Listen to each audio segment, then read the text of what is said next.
the forces of resistance across the world are getting well prepared for war, both in Venezuela and the Caribbean, against the Nazis of the United States, and in the Middle East against the Nazis of Israel. In the case of Venezuela, our glorious army is executing military exercises at La Orchila Island, featuring air, sea, land, and amphibious military units deploying Russian, Chinese, Iranian, and legacy United States components. While in the city of Puerto La Cruz, a massive display of security and military civil population is deployed for the peace quadrants. No accidents have been provoked during these days, suggesting perfect coordination and preparation of Venezuelan police and military and civilian forces. Diplomatically, there has been a huge influx of Russian support, including visits of the Vice Minister of Foreign Relations of Russia with the Vice Minister of Foreign Relations of Venezuela, who have approved a special treaty between Venezuela and Russia featuring cultural, diplomatic, military, and economic ties at the highest level. Such agreement has been unanimously accepted by the Venezuelan National Assembly and is about to become law. Alliance between Russia and Venezuela is stronger than ever. China is continuously monitoring the situation, and there are reports that the JC-10C air fighters, which are comparable to the F-35s the United States is deploying in Puerto Rico, are already available in Venezuelan soil. However, that confirmation is pending. Similarly, the Houthis of Yemen have expressed strong support to Venezuela, and they have even stated that Venezuela's support to defending Gaza and Palestine is preferable than the response that many Arab leaders have done in their own region. The Houthis are pleased with Venezuela, and it is expected that they would provide intelligence training for the Venezuelan military whenever it is time for Venezuelan forces to deploy drones or missiles against targets in the United States. We must remember that occupied Latin American nation of Puerto Rico is holding military equipment to harass Venezuela, and Puerto Ricans are protesting at La Ceiba Roosevelt Air Base and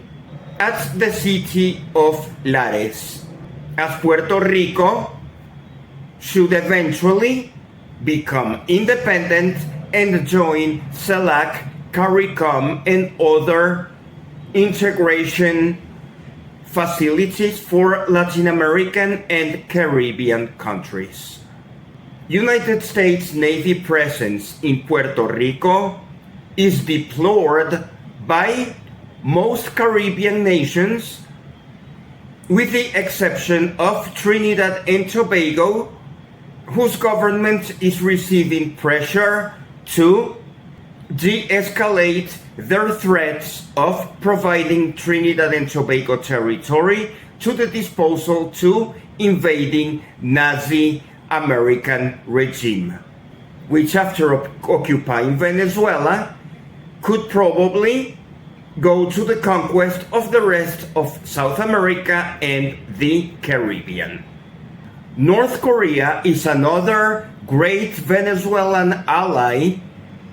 which has expressed an interest in deploying weaponry and troops, if necessary, to the service of Venezuela efforts to deter United States invading army. North Korean troops are distinguished among the fiercest and most well-trained armed forces in the entire planet, and Vladimir Putin has congratulated President of North Korea Kim Jong-un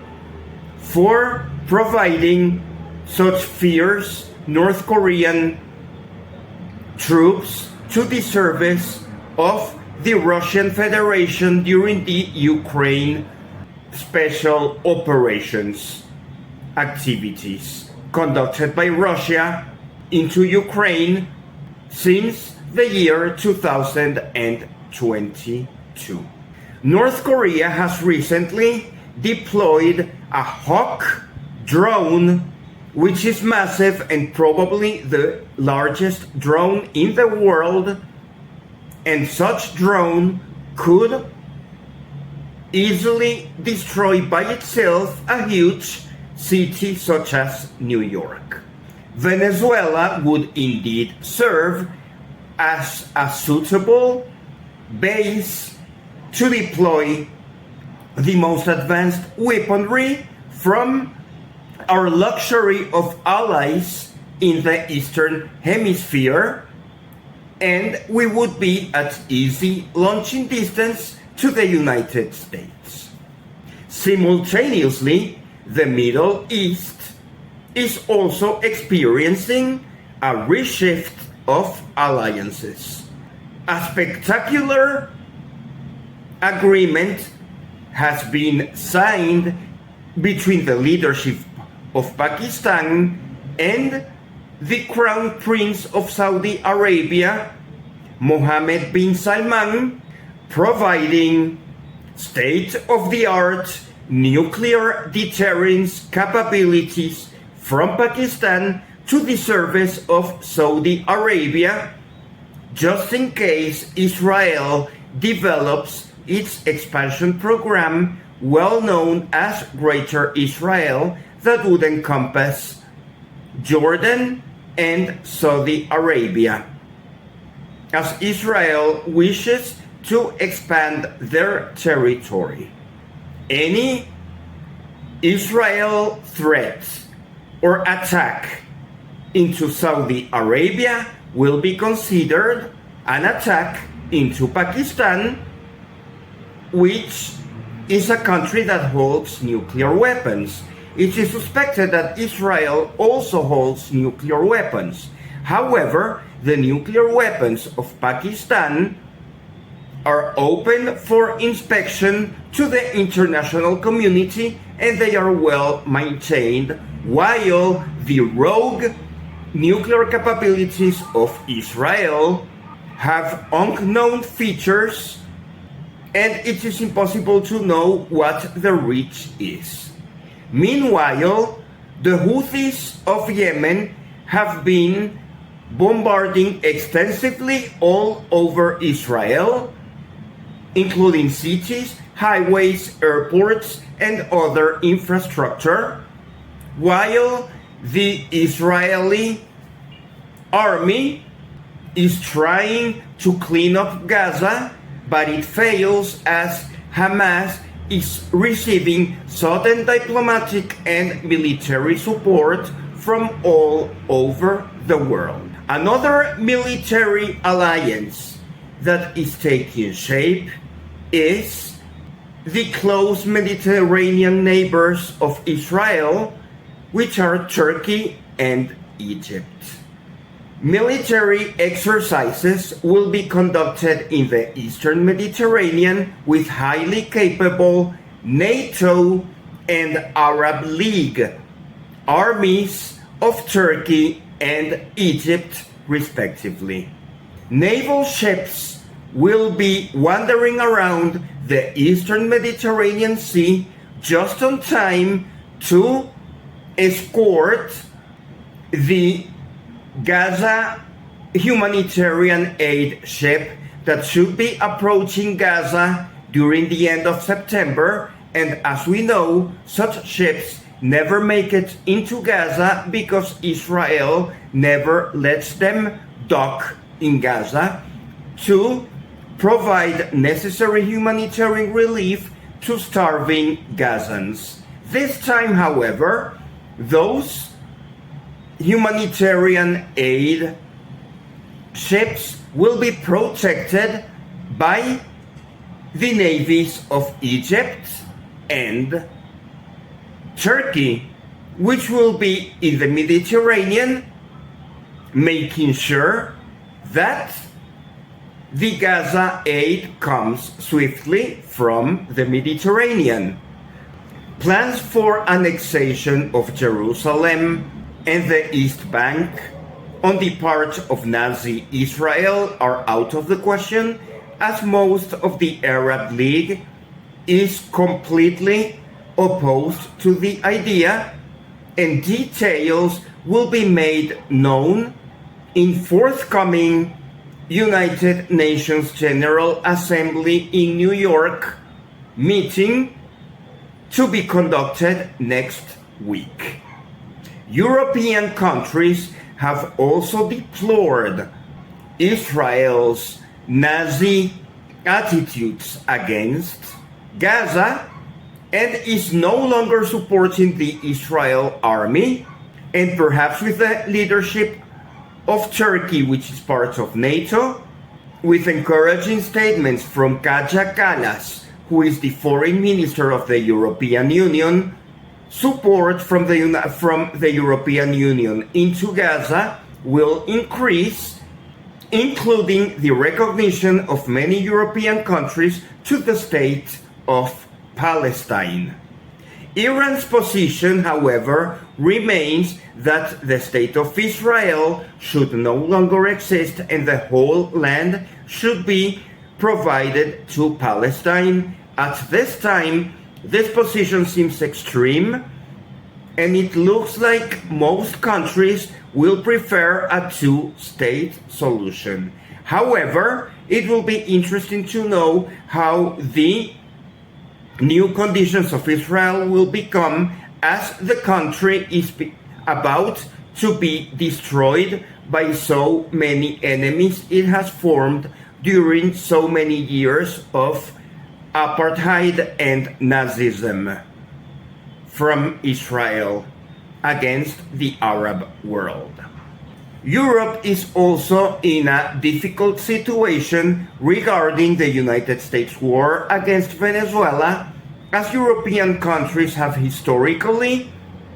held better relations with the government of Nicolás Maduro than the United States, and they only limit themselves to sanctions and occasional notes of protest. It has been significant that during the last few days, the Royal Navy of the Kingdom of the Netherlands, with full authorization from the Venezuelan government, has patrolled waters at the international border of Aruba, Curacao, Bonaire, and Venezuela, which is a reasonable diplomatic achievement in comparison to the rogue, threatening nature of United States incursions near Puerto Rico, including unauthorized entrances to Venezuelan economic zone as recently reported during the imprisonment of tuna fishermen and the shooting down of either 2 or 3 speedboats. It is unclear if the speedboats that had been shot down, whose occupants have been assassinated, are 2 or 3 speedboats, as Donald Trump has mentioned 3 of such occasions, but Trump has only shown videos of 2 of such occasions. Donald Trump has also been asked precisely during his trip back from the United Kingdom if he would actually invade Venezuela or promote regime change, and Donald Trump said he has not considered such option and he has not talked about it to Secretary of State Marco Rubio or with anyone else. The last high-profile news we've had of United States administration with Venezuela has been Richard Grenell's speech in CPAC in Paraguay 2 days ago, and that was before the Venezuelan military exercises at La Orchila Island. Before producing this video, I have been trying to find updated United States reactions or planning for Venezuela, but all the news available internationally is the Venezuelan deployment in La Orchila and the port city of Puerto La Cruz, in addition to various diplomatic expressions of support from Russia, China, the Houthis, North Korea, and the always welcome calls for peace and restraint from the Prime Minister of Grenada, who is asking for neutrality and peace. We must remember that the Caribbean should always remain a community of peace. However, it is unclear if it will remain being a community of peace, since it looks like the Third World War or the Third Cold War will occur between the United States and Venezuela as a proxy of Russia, China, and Iran receiving great quantities of weapons pointing to the United States, as the United States continues pointing Venezuela, hoping for a regime change that will graciously offer our petroleum resources at a meager 2% royalty, just as Guyana does. Venezuela has learned to take care of our petroleum and mining resources, and we are not interested in just giving out away our resources to foreign powers for free, which is, by the way, the same attitude of sovereign African countries who are accumulating their gold and other rare earth resources, which are not made available to European powers at a piracy cost. Venezuela will continue protecting its resources and its sovereignty, and Venezuela counts with the support of most of the international and Caribbean community for defending ourselves against the greed of Nazi United States. There is also a threat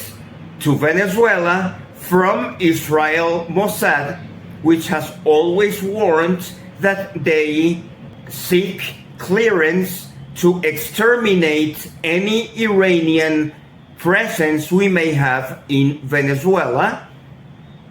as Venezuela is well known for friendly relations with Hamas and Hezbollah, which, as we know, are legitimate resistance Arab immigration communities peacefully living in Venezuela,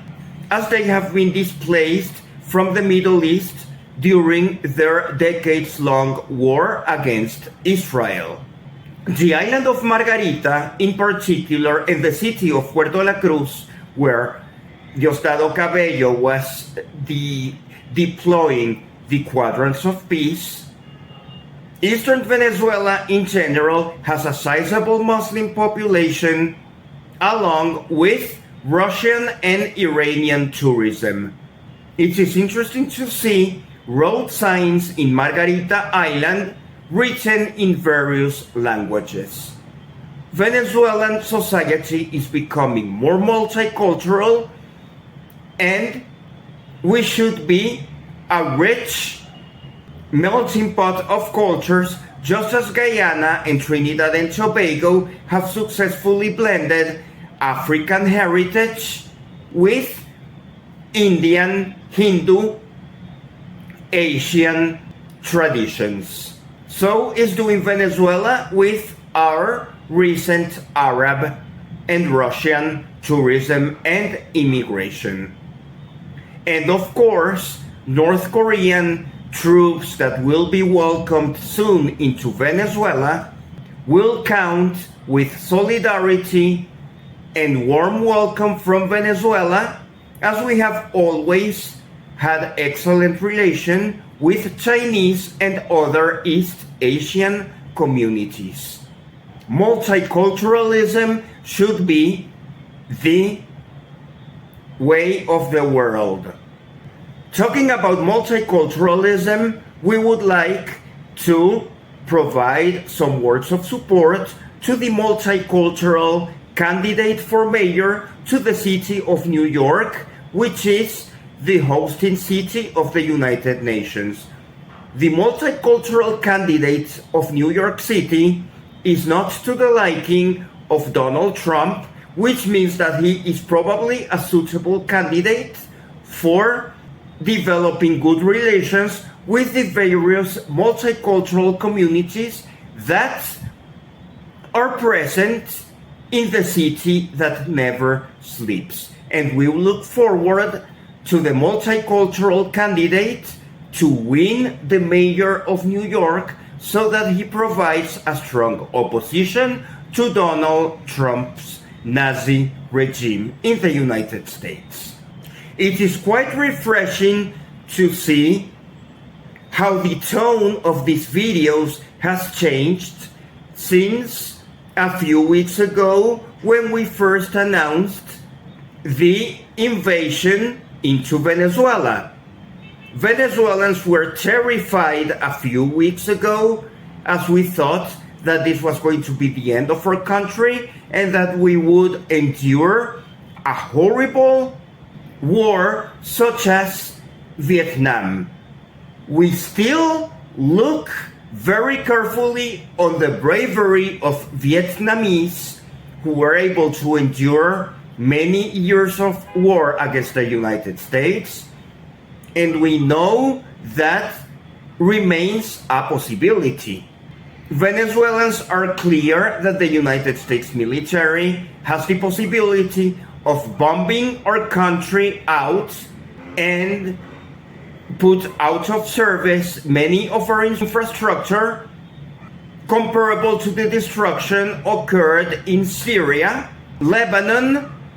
Iraq, Libya, or Afghanistan.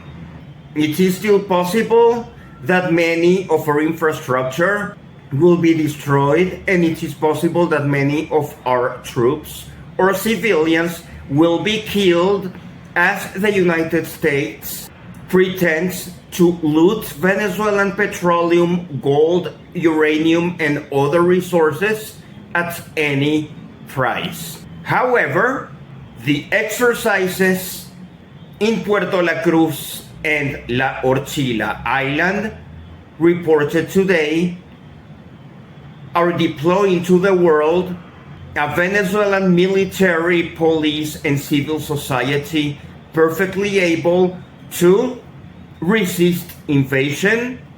and our fight should be a good deterrent. The morale of the troops is also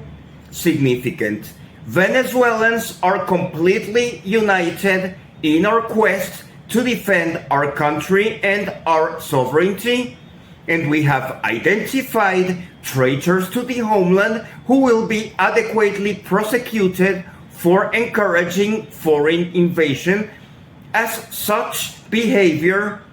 is prohibited by Articles 128 through 143 of the Venezuelan Penal Code.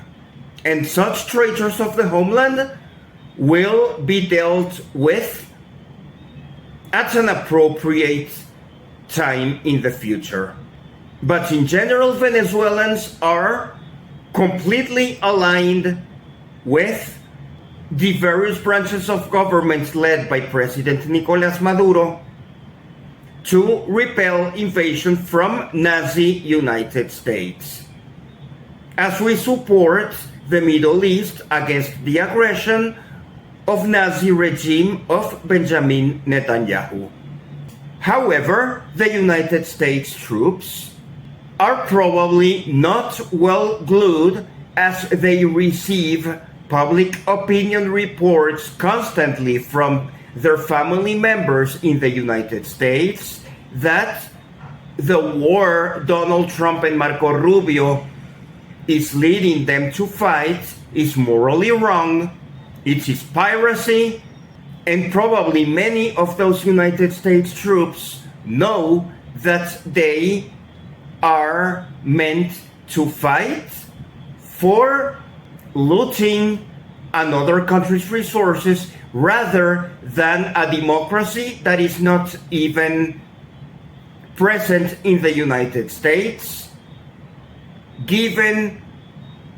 many controversial domestic policy items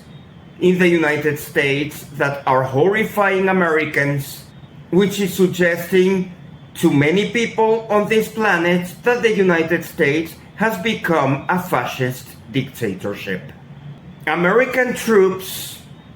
while very efficient in their exercises, comparable to the exercises the Venezuelan troops have been deploying